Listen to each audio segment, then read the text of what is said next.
If you're a man over 60 and you take blood pressure medication before bed, stop what you're doing and watch this.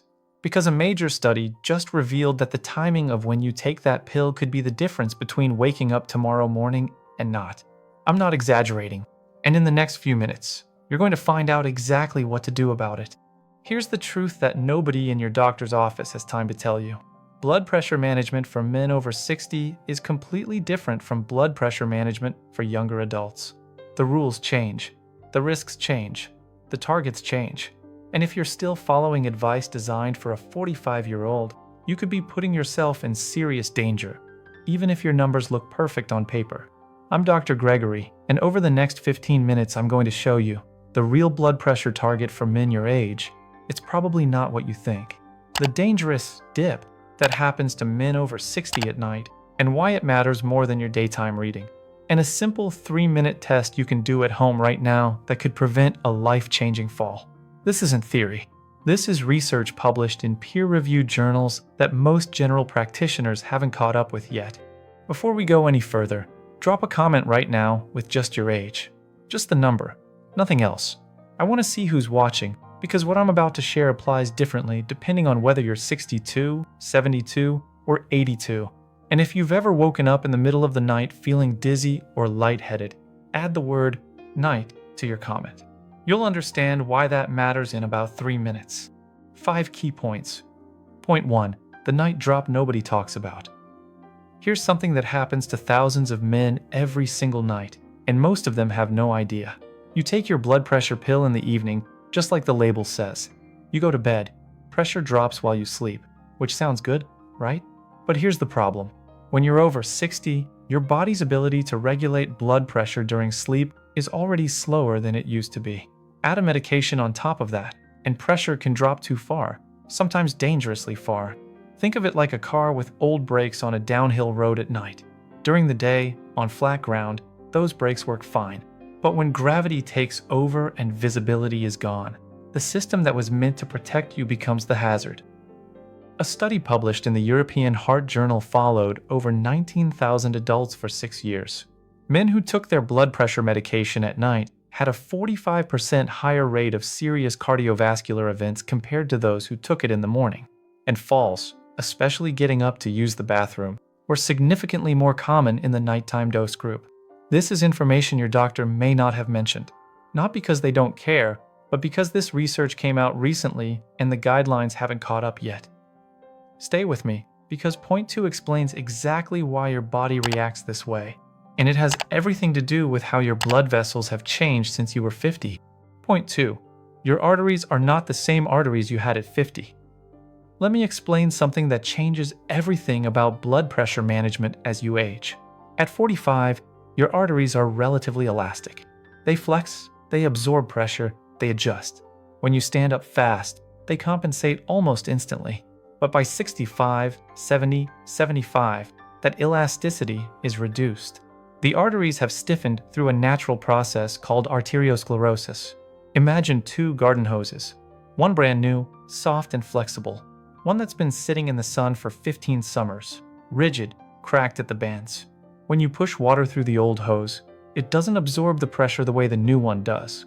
Pressure spikes. Or when you reduce flow, it drops too fast. That's what's happening inside your body every time you change position. From lying down to sitting. From sitting to standing. Your stiff arteries can't compensate quickly enough. And here's the critical part. If your baseline blood pressure has been driven down too low with medications, there's no buffer. When you stand up fast in the middle of the night, pressure drops, and your brain doesn't get enough blood flow. The room spins. You reach for something that isn't there. That's not aging. That's a medication problem disguised as aging. In a moment, I'll give you the exact numbers you should be aiming for, not the numbers printed on a generic guideline chart, but the numbers that research says are actually associated with longer survival in men over 70. Point 3. The sweet spot, numbers the guidelines won't show you. Here's the scenario that plays out in doctors' offices every day. A man walks in. He's 74, active, drives himself to appointments, still plays golf on weekends. Blood pressure reads 144/87. The doctor frowns, opens the guidelines on his screen. Target, below 130. A prescription is written.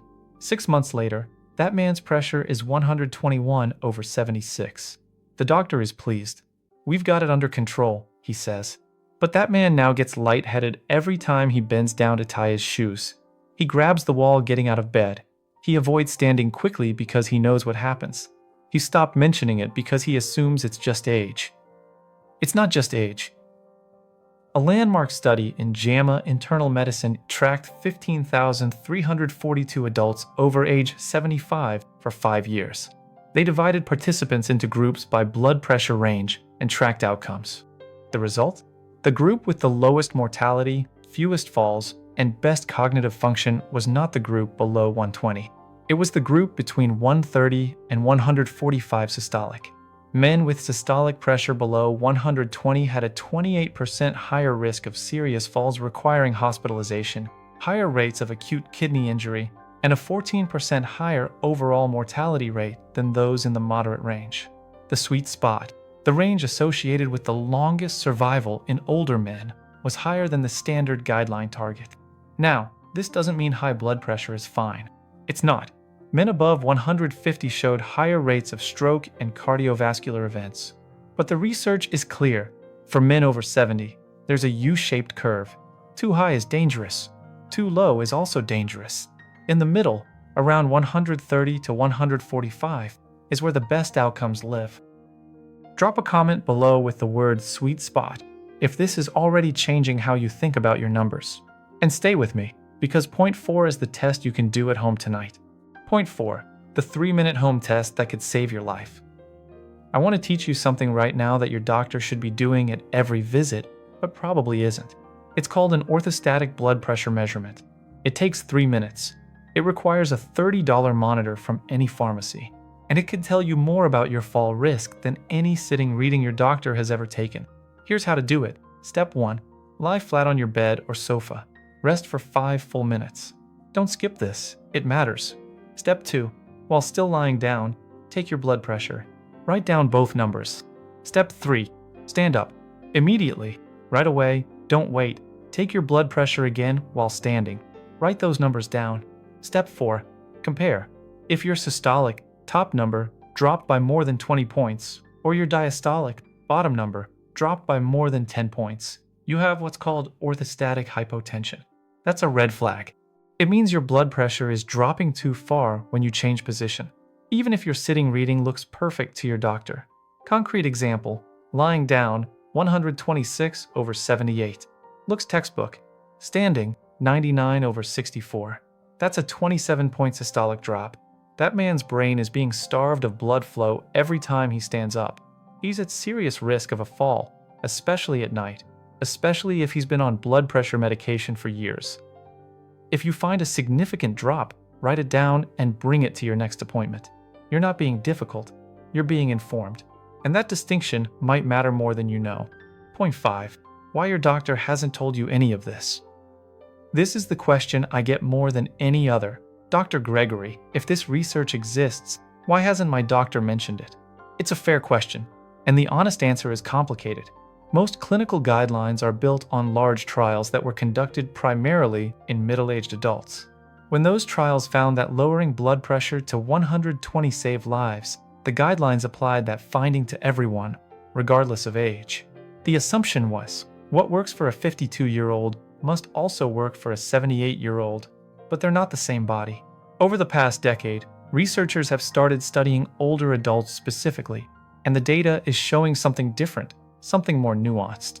The problem is that it takes years for new research to filter into guidelines, and even longer for those guidelines to change what actually happens in a 15-minute appointment.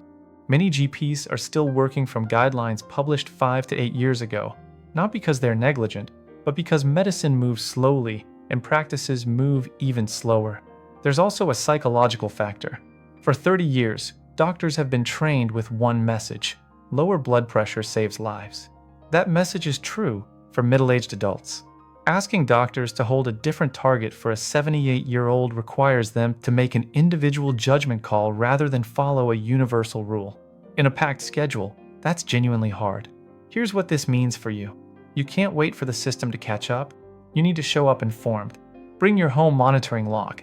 Bring your orthostatic readings. Ask your doctor, given my age and health history, what's the right target for me specifically? That question, asked calmly with data in hand, changes the conversation. Stay with me for the recap. I'm going to give you everything in 60 seconds flat, and then one specific action step you can take before tonight is over. Here's what you just learned. Blood pressure targets for men over 70 are different from standard guidelines. The research-supported sweet spot is 130 to 145 systolic, not below 120. Taking medication at night can cause dangerous drops while you sleep and increase fall risk. Stiff arteries and slower baroreceptor response make older men more vulnerable to pressure drops when standing. The 3-minute orthostatic test at home can reveal a hidden fall risk your doctor isn't checking. You now have the language and the data to have an informed conversation with your doctor, not just accept a number off a chart. If this gave you even one thing you didn't know before, something that made you think about your own numbers differently, consider subscribing. Because I publish this kind of research-based, no-fluff health information every week, and the next video is going to cover the 3 lifestyle changes that have the strongest evidence for supporting healthy blood pressure naturally. No supplements, no gimmicks, just the science. Drop a comment with the word informed if you're walking away from this feeling more prepared to take charge of your own health. I'll see you in the next video.